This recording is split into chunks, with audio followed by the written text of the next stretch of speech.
پیارے بچوں، کسی ملک میں ایک رحم دل بادشاہ رہتا تھا۔ اس کی ایک بیٹی تھی جس کا نام شہزادی ممونہ تھا۔ وہ بیمار ہو گئی، کوئی علاج کارگر نہ ہوا۔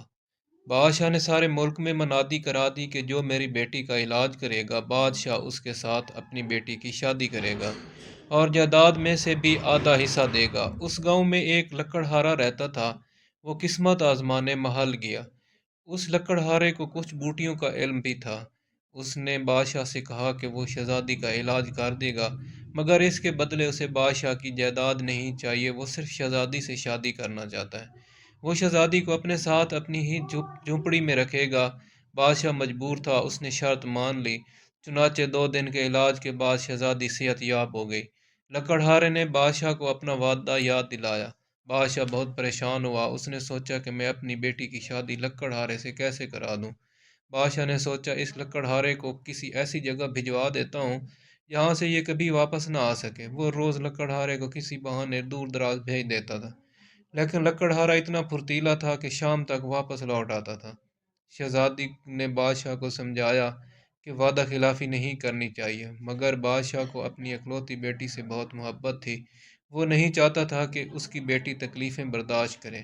بادشاہ بہت پریشان تھا۔ پھر اسے ایک ترکیب سوجھی۔ اس نے لکڑہارے سے کہا، جاؤ سمندر کی تہہ میں سے جو ہیرے ہوتے ہیں وہ لے کر آؤ۔ لکڑہارا گیا تو بادشاہ نے شہزادی کا فرضی جنازہ تیار کروایا تاکہ لکڑہارے کو یہ کہہ کر ٹال دے کہ شہزادی مر گئی اور لکڑہارا مایوس ہو کر یہ ملک ہی چھوڑ دے۔ لکڑہارا پانی میں تیرنا جانتا تھا۔ اس نے چند دنوں میں سمندر کی تہہ سے ہیرے نکال لیے اور محل کی طرف چل پڑا۔ راستے میں شہزادی کا جھوٹ موٹ کا جنازہ لے کر جایا جا رہا تھا۔ لکڑہارے نے لوگوں سے پوچھا کہ کون فوت ہوا ہے، تو اسے بتایا گیا یہ شہزادی ممونہ کا جنازہ تھا۔ فقیر وہ ہیرے پھینک کر اس جانب چل پڑا جہاں جنازہ جا رہا تھا، لیکن اسے پہنچنے میں دیر ہوئی اور قبرستان پہنچا تو پتہ چلا کہ شہزادی کو دفنایا جا چکا ہے۔ بادشاہ نے دراصل شہزادی کو قبرستان کے قریب ہی ایک جھونپڑی میں رکھا ہوا تھا۔ شہزادی کی دیکھ بھال کے لیے ایک بوڑھی ملازمہ بھی وہاں موجود تھی۔ رات ہوئی تو شہزادی سو گئی۔ آدھی رات کے قریب جنگل سے ایک بھیڑیا نکل آیا اور شہزادی پر حملہ کر دیا۔ بوڑھی عورت نے اس پر ڈنڈے برسائے، مگر وہ شہزادی کو گھسیٹتا ہوا جنگل کی طرف لے گیا۔ صبح بادشاہ کو خبر ملی تو اس کے حکم پر سپاہیوں نے سارا جنگل چھان مارا، مگر شہزادی نہ ملی۔ بس کہیں کہیں بھیڑیے کے پیروں کے نشان ملے۔ سب نے یہی کہا کہ جنگلی جانور شہزادی کو کھا چکے ہوں گے۔ بادشاہ بہت پچھتایا کہ اس نے اپنی بیٹی کو غربت کی زندگی سے بچانے کی کوشش میں موت کے منہ میں ڈال دیا۔ دراصل شہزادی مری نہیں تھی۔ جب بھیڑیا اسے کھینچتا ہوا لے جا رہا تھا تو راستے میں لکڑہارے نے دیکھ لیا تھا۔ اس نے شہزادی کو بھیڑیا سے بچایا۔ بھیڑیا جنگل کی طرف بھاگ گیا۔